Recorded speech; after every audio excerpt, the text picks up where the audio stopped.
The day I buried my husband, I thought my life was over. The coffin was closed. The funeral was real.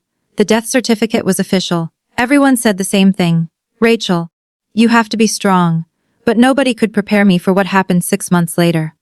Because one ordinary Tuesday night, I turned on the television and saw my dead husband smiling at me. Live. My coffee mug slipped from my hand and shattered across the floor. I couldn't breathe. I couldn't move. I couldn't look away. Because the man being interviewed on national television was the same man I had buried. And that was the moment I realized my husband's death had been the beginning of a much bigger story. My name is Rachel Morgan, and this is the story of how I discovered that my dead husband was still alive. Daniel and I had been married for 9 years. We weren't rich, we weren't famous, but we were happy. Or at least I thought we were.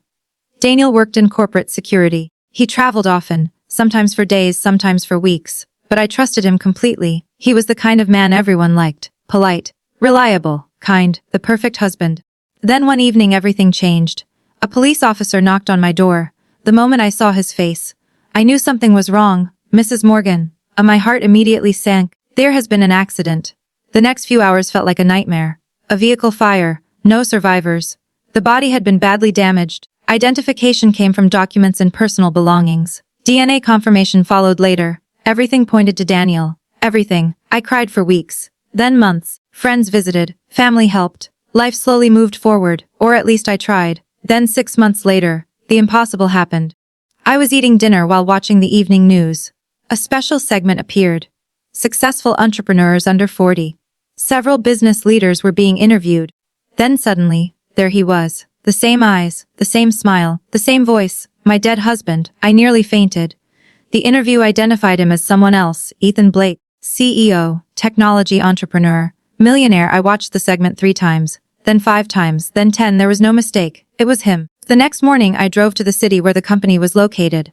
I told nobody, not even my family, because I knew exactly what they would say. Grief, trauma, hallucinations. But I wasn't imagining anything. When I arrived outside company headquarters, I saw him, walking through the front entrance. Alive, healthy, real. I followed him inside, and when he turned around, our eyes met.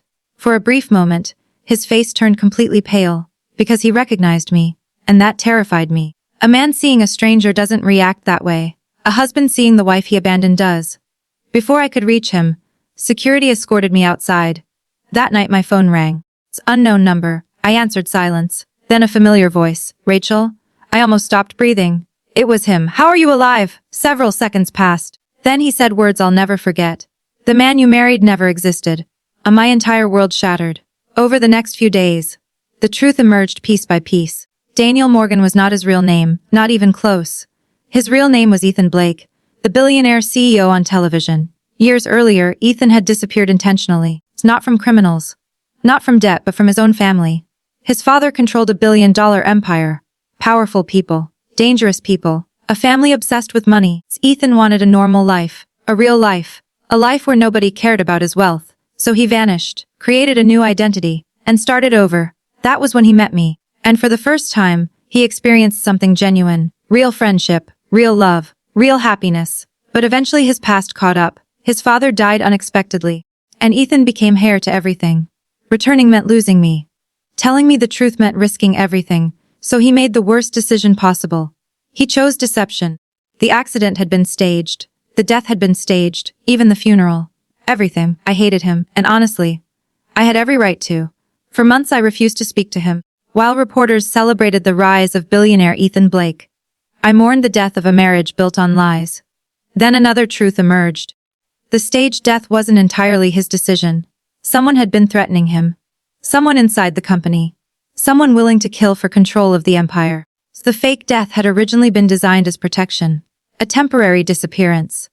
But events spiraled out of control, and by the time Ethan could explain, the lie had become too large. Meanwhile, a corporate investigation uncovered massive corruption. Millions of dollars stolen. Executives manipulating company assets. And one shocking discovery. The same people responsible for the corruption were also connected to the threats against Ethan. Suddenly, his story sounded less like an excuse, and more like survival. The following year became a whirlwind. Lawsuits, investigations, media attention, secrets, truths, and painful conversations. Conversations that should have happened years earlier. One evening Ethan asked me a question. If you had known the truth the day we met, would you have loved me? I thought carefully, then answered honestly, I don't know. He nodded, because it was the truth. Then I added, but I know I loved the man I thought you were. For the first time in months, he smiled. Not the billionaire, not the CEO, just the man I once married. Trust doesn't return overnight. Some wounds take years, some never fully heal. But healing began when the lies ended. 3 years later, we stood together on a quiet beach in Oregon, no reporters, no billion-dollar company, no secrets, just us, watching the sunset. And for the first time in a very long time, it's peace. Sometimes people ask whether I forgave him.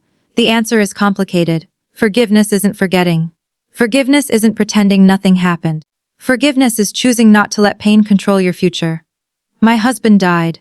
Then I saw him on television. And what started as the most terrifying moment of my life eventually revealed a truth I never expected. The greatest danger wasn't money, or power, or even deception. It was fear. Fear of telling the truth. Fear of losing someone. Fear of being seen for who you really are. Because secrets grow in darkness. And the longer they stay hidden, the more damage they cause.